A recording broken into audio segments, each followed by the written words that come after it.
So, And how early did this process start for you? Like, what age did you get into badminton, and how did you come about getting into this sport? yeah, I got into badminton at a very early age, Right. and the main reason for me to getting into sports was my mother. Okay. It was like I think my mother's unfinished dream that she wanted to be an athlete herself. Okay. Wasn't possible because of family, so wasn't that supportive back in the day. Yes. Right, so she ensured that her kids would get into sport. Nice. So it was not one sport. I got into three sports. I was Okay. doing karate, swimming, and badminton all Okay. at the same time. But it was so wise of my mother, the choice of sports. Yeah. It was not same. Each sport was complementing the other. Like karate was mainly for self-defense. Okay. And I feel my defense in badminton was like I was really a good defensive player. Oh, nice. And credit goes to karate because there's so much body defense that I had done as a young kid. People are throwing punches at you, kicks at you, Very and you're interesting. defending. Yeah. And that actually helped me in I think badminton. the mental thought and process. your reaction also sort of karate helped me react faster. Nice. And swimming is a life-saving skill. I think True. everyone should learn swimming. True. And swimming is also, it builds your aerobic capacity. For a Right. sport like badminton, because it's endurance, there is endurance involved in badminton as well. So that helped me. But karate and swimming was something I was not very keen on because I was not good at it. Okay. And karate, though, I was like scared. I would not fight and all. I would keep running. People are fighting and I'm like running this side or that side. Nice. It didn't come to me naturally, but badminton came to me naturally and I was doing well at it. That was one of the reasons Nice. that I thought that I would continue it. And I feel badminton is a very intuitive sport that way also. Yeah. It's like a puzzle, but you're playing at a high speed, right? I mean, Yes. there's always a move. You do one move, that move, this move, and you're always trying to get a point and sort of strategizing how to get the point. It's a very fast game, like mentally also Mentally very also, active. You have to be very yes. present. Very present, be in the moment, right? Yeah. And you also have to find a way on how you're going to get the point from the opponent, Yeah, because yeah. you have to like sort of wound the opponent, like Yeah. you wound him once, wound her twice, Yeah. and then finally go for the kill. So that way Right. it's a very intuitive sport. Yeah. And you're real time competing with another person, so that's thrill. Like I think that's how I Yeah. decided to pursue badminton. I think mentally, badminton, you have to be present for such a long time. Like you can Yes. never lose your focus, right? You're Yeah. constantly watching Yeah. the shuttle. Yeah, you have to be in the moment. I think people forget that it's such an intense sport because doesn't have the kind of viewership or the entertainment factor Correct. that other sports have. It doesn't have the viewership because it's so fast, right? Yeah. That the camera can't catch it Yeah. live. So Yeah. that's why I think people don't understand unless you go to a stadium and watch it Yeah. live. It's a different experience. Right. But I think that's why badminton viewership wise is not doing well, because Yeah. it's so fast that you sort of can't catch it on camera or can't understand the nuances of speed and Yeah. reaction when it comes to Yeah. watching it on TV. Yeah. And when your mum got you into sports, Yeah. at what age did you like take off? Like, was it 6, 8? What time did you what age did you really get into badminton hardcore? Hardcore, I got into badminton when I was about 10, 11. 10. I started playing tournaments by the time. Oh, Otherwise, nice. it was still just fun and some just And, happy-go-lucky. Like how many hours of practice? You know what? Because when you're playing so intensely, there's a lot other things that you're not doing. There's Yeah. so many sacrifices that you make, your family makes, as a Yeah. family you all make together. Yeah, lots of sacrifices actually. As a young kid, I think people playing sport at a competitive level, you're already leading the life of an adult while you're still a kid or a teenager. Because there's so much discipline, there's so much focus, there's a routine set, right? Right. Because I remember when I was 11, 12, I was going to school. So before school, I would do one session, then I would go for school. And then after school, I would do one session. And then after badminton, I would do swimming also, because swimming helps Right. in badminton.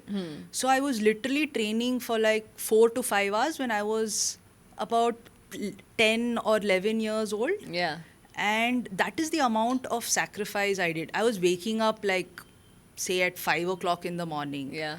And then I was putting a session for 2 hours. And then you come back home, you get ready, you eat right.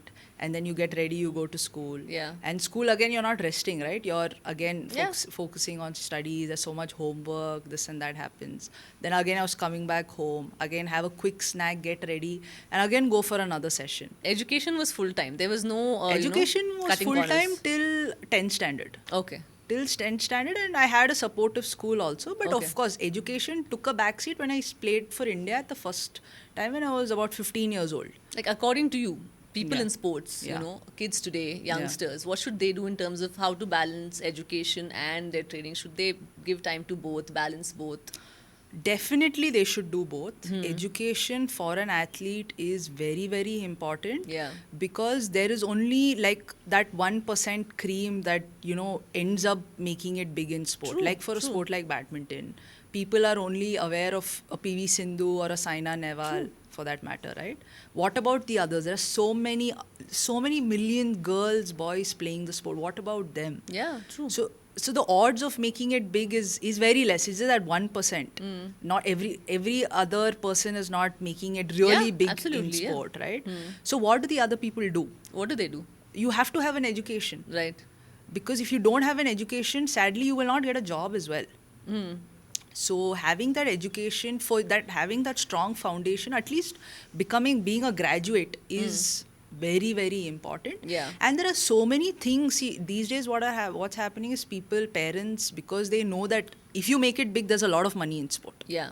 Is there? Yeah, there's a lot of money in sport. Like I think Sindhu was in Forbes 30 under 30 for many years, and Yeah. she's Big as in big internationally. big internationally, Top. like an Olympic medalist Yeah. or a world champion. That big. And what does it take to get there in terms of, money, Yeah. in terms of like effort, of course, and support from family, of course, everything else fine. And in terms of financially, how much money do you think that, because you've lived that life, does one need to get into serious sports to make it to that level? See, if you're just playing sport for the fun of it, it's cheap. Yeah. If you're playing sport at a medially competitive level, it's still okay. But if you're deciding to become a professional athlete, Yeah. it's a completely different ballgame. Where does And the it's- money go? Yeah, it's a huge financial burden, honestly, because it's just not rackets, it's not your equipment. There's diet, there's supplements, there's coaching fees, there's a physio. You'll need a physio because you get injured. You need an SNC. You need a sports psychologist. You need to travel. Then the big money goes into the tournaments that you play, right? Because badminton is a ranking-based sport. You have to maintain your ranking for you to qualify for bigger events. So in a year, you'll end up playing 10 to 15 tournaments. Okay. So you say average of about 1 lakh. Talking about international tournaments. And Yeah. traveling abroad is not cheap. Absolutely. And if you're traveling abroad, you have to eat right. That's also not cheap. Yeah. Eating healthy these days has become so expensive. Absolutely. Eating junk food is cheap. It's dead Yeah. cheap these days. Yeah. So easily, just the travel bit, easily about 15 to 20 lakhs per year. So you will have to set aside for tournaments.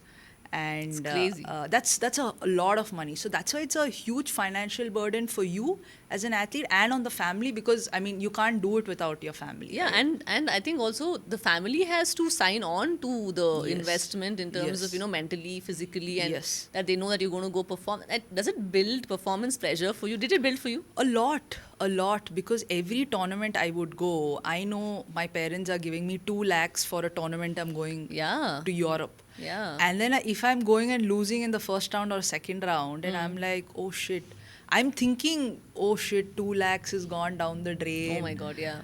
What am I going to do? How am I going to be answerable? Because Yeah. it's their money. It's not my money, and I can't just blow it up like this, right? Yeah. I You need feel to be responsible. I need to be accountable for my performance. Yeah. But luckily, my parents were very supportive. They did give me time, and but towards the end, I was like, it's their money. I can't just keep blowing it up this way.